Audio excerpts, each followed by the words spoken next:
You're listening to the Begin Within Health Show with Nate Slager. For more, go to beginwithin.fit/podcast, or to enroll right now in our flagship coaching program, go to beginwithin.fit/coaching. At the time of this episode's release, it is Stress Awareness Month. Stress Awareness Month. How does that sound to you? Maybe just the word stress starts you feeling a little bit stressed. If that's the case, you're going to love the interview that I'm going to share with you. This is one of our best loved, most listened to interviews that had the focus of stress. My guest in this interview is Dr. Amy Novotny.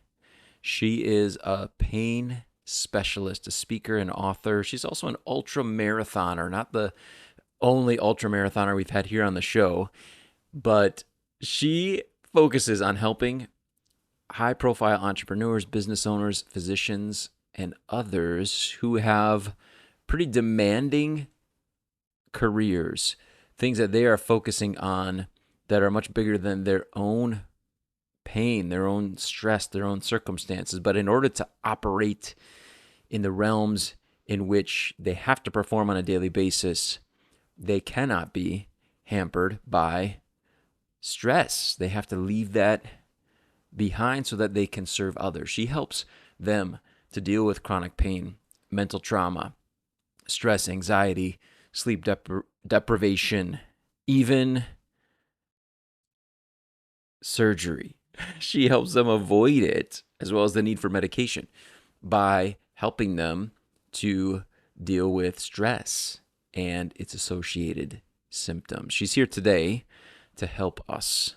She's here on the show once again with this interview that I'm going to share with you to help us to deal with stress in a healthy way, to recover from stress so that we can be the best versions, you and I can be the best versions of ourselves as we get out there and help others, serve others, take care of others. We've got to take care of ourselves first. And that's what we're going to talk about today on our show, a way that we can do it. So here's what we're going to cover in the interview. First and foremost, the highlight of this thing is a breathing exercise that she will walk us through. She walked me through it back when we did the interview initially. So if you can, I invite you to pull the car over, stop working out, or whatever you may be doing when we get to that portion of the interview, and just slow down and try to do that exercise with us. You're going to feel the benefits. I know I did. I still remember when we did the interview, the shift that happened as she walked me through that breathing exercise. So please take that seriously, and I'm curious to know how it benefits you, the shift that you notice. We're also going to talk about the fact that here in Stress Awareness Month, the fact that not all stress is bad for us. Stress in itself isn't bad for us. It could be good for us, but we're going to talk about how to make it good. So listen for that. We're going to talk a lot about breathing and posture, like I already mentioned. And also, we are going to deal with this as we wrap up our interview, controlling what you can when it comes to stress and stressors that are impacting your well-being. So here is my interview with Dr. Amy Novotny. Out there in the literature, it shows that there are many chronic diseases that are related to stress. They've seen it time in and time out where stress impacts this nervous system in our body. It's called our autonomic nervous system.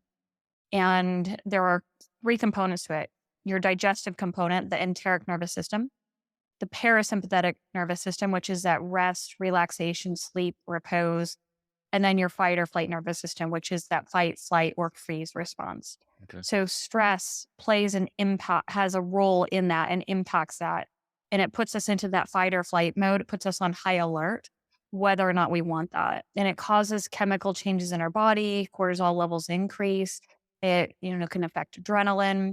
It can affect also your muscles and the way they work and the way that your blood is shunted to your outside of your body, kind of to the skeletal muscles, and it makes you go into that freeze pattern. Hmm.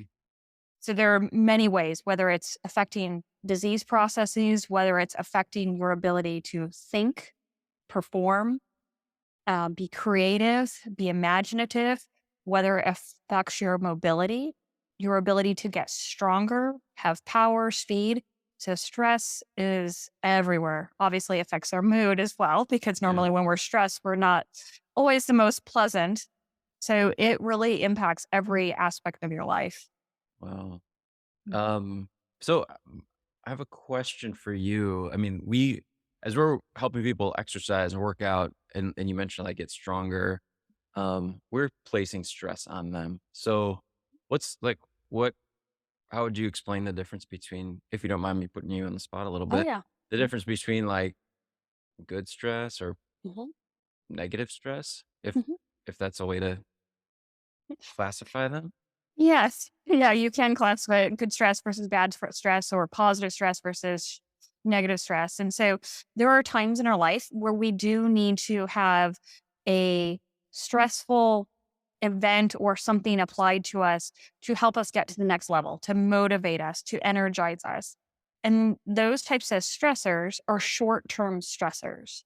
Okay. Now, if let's say we live in a bubble and we didn't have all the other factors in our life going on, you go and do a workout, you push someone to their end. Once the stressor is taken away, the body said, okay, I'm no longer in danger. I have met that physical challenge that you just Hmm. gave me. And the body goes back into parasympathetic relaxation. You go about your day. Now, Okay. that's the ideal. Unfortunately, we have all the other stressors in life: work, finances, kids, parents, adults, relationships. We have all these other stressors. And so if you don't know how to or haven't managed those other stressors, let's say you do a physical stressor with a workout, Hmm. your ability to calm back down may be influenced by all those other stressors that have ramped you up in life. And so that becomes a problem when you have chronic stress and you don't know how to release all those other factors, because then you go do a workout and let's say you push yourself to the limit and you can't relax your back already on high alert, then that can lead to a problem. And that's where we want to shift people out of that, get Hmm. them to the point where they can calm their body down. So any new stressor that comes in their life does not create a problem and cause them pain or lead to anxiety attacks or chronic disease. Okay. Wow. Yeah, it would be great if we could just like shut them off, right? Or Hmm. get in the bubble like you mentioned. Hmm. Unfortunately, we can't. We can't. Yeah. No. So we have to learn strategies. And one of the biggest things is we have to make sure our body is physically at a low set point, that it's not on high alert. And that's Okay. what we have control over. So sometimes we can't control, obviously, necessarily the actions of other people. We can control our response to it and how we perceive that. But there's also a physical things in our body that we can do to decrease our fight or flight status and really bring us down from high alert and help us feel calm. So that creates almost like that bubble barrier, that what things that happen outside of us, we're like, at least I'm calm in my body and I can feel it. Okay. And if I can feel that calm, it's going to keep me at a lower state so I can, ward off some of those other stressors. Got it. So kind of like instead of trying to find a cure for it, we're trying to prevent getting there in the first place or taking some preventive Mhm. measures ahead of time. It's a little bit of both. We're never Okay. going to find a cure for stress because stress is always going to be part of our life. Even if we lived on a deserted island with no one around, stress is still going to be part of Sure. our life. So it's how can we manage it and use stress as a short bolus to move us, and then come out of that stressful state. And then also once you learn that technique, how can we use it to prevent ourselves from getting too high and elevated where it turns into something chronic or a disease type of manner? Got it. Got it. Because we like you kind of mentioned earlier, we need some stress if we're gonna move forward, if we're gonna get better. We need it. Yes, So yeah. we do need that poke in the rear end to try to get us to change and grow and do something different. Okay. Yes, absolutely. All right. Yeah. So what are some of the strategies, or maybe what's Mhm. one of the best strategies that you found to help get us there? Sure. So it all comes down to starting with how we position our rib cage, which is going to Okay. seem weird to people because your rib cage position affects that fight or flight nervous system and it also affects your breathing. And your Okay. breathing affects that fight or flight nervous system. So we have a two-pronged approach. How you breathe and how you position your body. Both influence your stress levels and both can reduce your stress levels. And so I'll go into each of Yeah. those if that's okay with Awesome. you, Nate. That'd be awesome. Yeah. Let's Okay. do it. So that fight or flight nervous system I'm talking about that ramps us up and puts us into stress mode, it lies along your spine. So the more you contract the muscles along your spine, the more you crush on that fight or flight nervous system.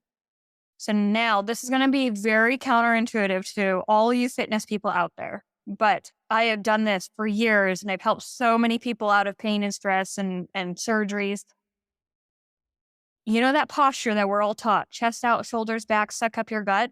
Yeah. It Well, is. as you're talking, I find myself like straightening up. We're talking about Mhm. posture. Yeah. Okay. Well, I'm going to go against all of those recommendations and break that myth of that perfect Superman posture is killing us. Okay. Okay. Well, instead, we want our rib cage down and our belly to come out with our rib cage down. And the reason why, Okay. here, I'm going to give you a little visual. If you imagine a cylinder, just like a can of soup or something, Okay. a can of soup is stable when it's sitting on a flat surface and it's sitting on the bottom. Okay. When you tip a can of soup on one of its edges, it now becomes unstable. It's going to fall Mhm. over at some point. Same thing with our rib cage. Our rib cage is a cylinder. It is designed to be upright to protect the organs in the spine on the inside. When we do our Superman posture and we do chest out, shoulders back, suck up Mhm. your gut, you are taking it on an edge and you're hinging off of your low back. And you can feel it. Your low back muscles kick in. Well, guess Mhm. what? Your back muscles, when they start to kick in, they start to crush on the fight or flight nervous system. So it ramps you up. It's going to tighten up all the muscles in your body. And now you become more inflexible. You become more rigid. You have a hard time curling up in a ball, twisting, turning, all these things. So that further ramps you up. If you think about it, you're kind of tired and sleepy and you go to stretch. What do? We throw our chest forward, we reach our arms back, we contract our back muscles to wake us up, to put us in a higher alert state, Okay. which is great if you're relaxing or if you need to run out of a burning building or you need to fight someone or you're freezing. That's good. But 24/7 is not good and it's detrimental to our health. So it's not that I want you to be slouched over and a hunchback or anything like that, but we have to get out of this. Pull your shoulders back, stick out your chest, suck up your gut because it is putting your body in a state of fight or flight mode. Instead, if we allow our rib cage to drop down in front without throwing your shoulders forward and allow our belly button to come out, you start to feel your low back relax. But that also means sitting back in your chair, let yourself relax back in the chair, and you'll feel a calm come over you, which is great because now you're not expending energy on your physical state and you can expend it towards Hmm. focus, attention, performance, whatever you're doing for your job or whatever your Yeah. activity is. So that's one part of the equation.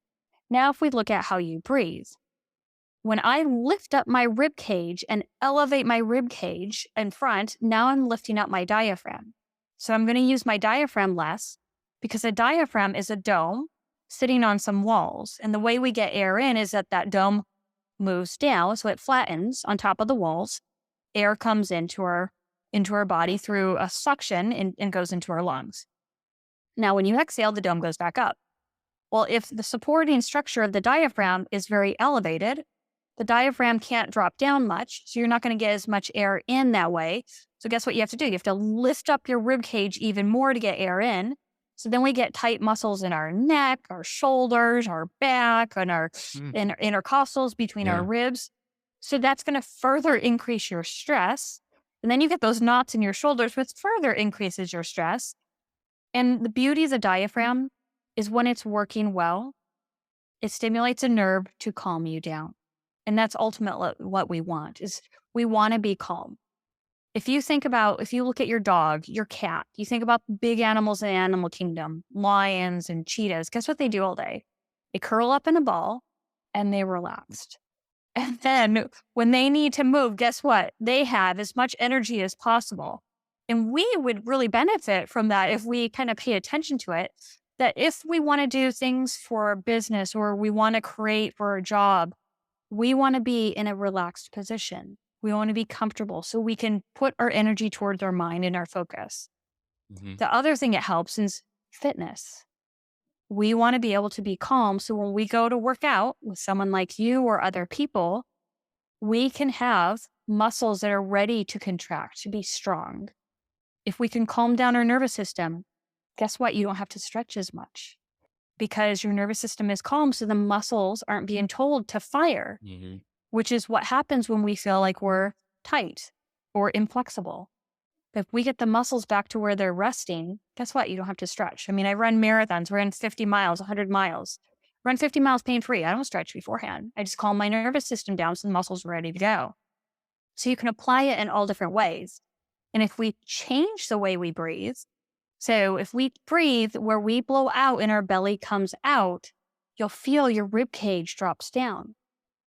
So your nervous system can calm. So there's ways to implement all this, all to help with that stress.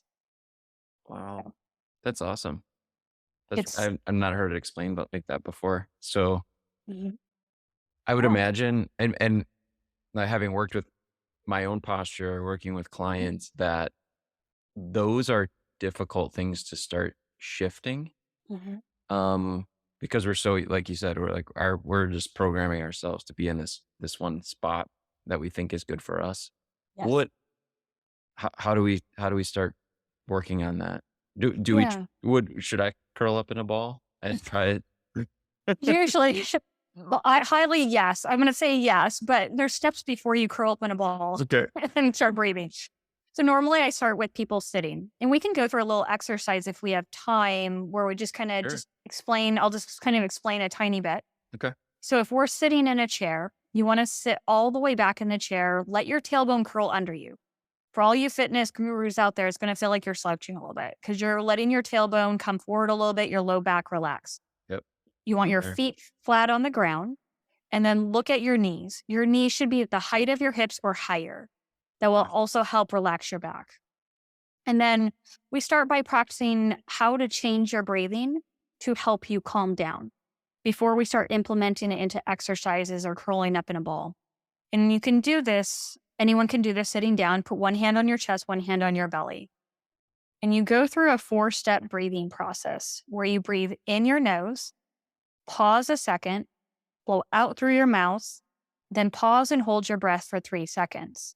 Now, the magic isn't in those 4 steps, it's in what you do with your body during those 4 steps. And so that looks like breathing in through your nose, pause, now blow out through your mouth, let your chest drop away from your hand, let your belly spill out. Counterintuitive. Then you Mhm. hold your breath. Hold your breath. Now breathe in gently. Try to breathe in your nose, directing the air to your throat. Pause. Now blow out. Let your chest melt in. Let your ribs drop down. Belly spills out. Then hold. Hold. Now breathe in. Gently breathe in your nose to your throat. Pause. And blow out. Chest melts in. Ribs drop down, belly opens.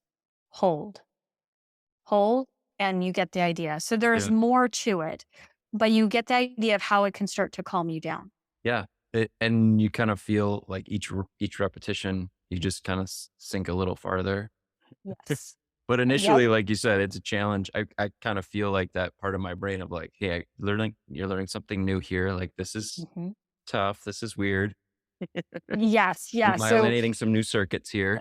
absolutely. And there is a rewiring that has to go on. That's why when I start working with someone, we start very simple because when you tell someone you're going to learn how to breathe differently, most people say, one, I already know how to breathe. And two, Mm, what do you mean breathe differently? And then there's a little bit of panic with that. So we start very easy and change one thing at a time. okay. Well, So, awesome. Thank you. yeah. Just one final question. Mhm. As um, someone might approach taking a look at their whole lifestyle and thinking, I have so many changes to make. I'm not sure even what to do, where to start. Mhm. Um, in your experience, what advice would you give in that case? Yeah. So the first thing I would do is make a list of things that are stressful to you. What is stressful to you? And is there anything you can change? And start tackling your list. The other thing to do is reach out to someone who has a holistic point of view and who can help you, whether you need help managing the stress, learning to breathe differently is going to affect every Mm, aspect of your life. So I would look at breathing as well, okay. and then movement and nutrition. But the first thing I would do is make a list because once you have your list, it's out of your brain. That's going to take Mm, off some stress. And then find someone to work with who really gets it, who you resonate with. Because having a support person, a coach, someone like that will help you when you get overwhelmed. cool. Dr. Amy Novotny, Yep. thank you so much. Thank you for having me on, Nate. I really appreciate it. I was so happy to share that interview once again with you. Initially, we had that interview back in episode 22, my interview there with Amy, Dr. Amy Novotny, the first time that we aired that. If you want to go back and listen to that, around that, I had a different intro and outro. So if you want to hear my thoughts on that interview, when I first went through that breathing exercise and connected with her, you can definitely go check that out. There's some other episodes that you might find interesting as we deal with this idea of stress on Stress Awareness Month here. At the time of this initial release of this episode in April of 2024, episode 96, that was an interview I did with Dr. Adrian Udeem, how spending time in nature improves your health. And while we're in the 90s, better sleep, episode 92, my interview there with Martha Lewis, how to get better sleep tonight. Check that one out. And I mentioned in the intro that Dr. Novotny is an ultra marathoner. Go check out episode 76. I had an interview there with an ultra marathon coach, Jared Scray, how to create the ultra mindset. I think you're going to enjoy those. If you haven't heard them or haven't heard them lately, and you want to continue to listen and be motivated here in dealing with stress and having a better mindset as you approach your health and fitness journey, go check out those episodes. Dr. Novotny, I should mention as well, is active all over social media, and you can also connect with her at pabrinstitute.com, P-A-B-R institute.com. Her breathing and pain management institute, and her site there where she helps her clients to learn to live pain-free and pain awareness breathing relief, PABR Institute, is where you can connect with her and follow her work. Unless you want to connect with her on social media, that's awesome as well. Thanks so much for being here with me on the Begin Within Health show, for listening, for rating and reviewing the show if you haven't done so already, and for sharing it with someone who you believe is going to benefit right along with you. When you take those steps, it helps us to reach even more people with the message that fitness is about and should be about improving health, and the goal is to make fitness fit you, fit your life, rather than the other way around. Thank you so much. You're helping to keep this podcast in the top 10% of all podcasts. And for that, once more, I'm going to thank you. Please continue to take good care of yourself. I'll talk with you again soon.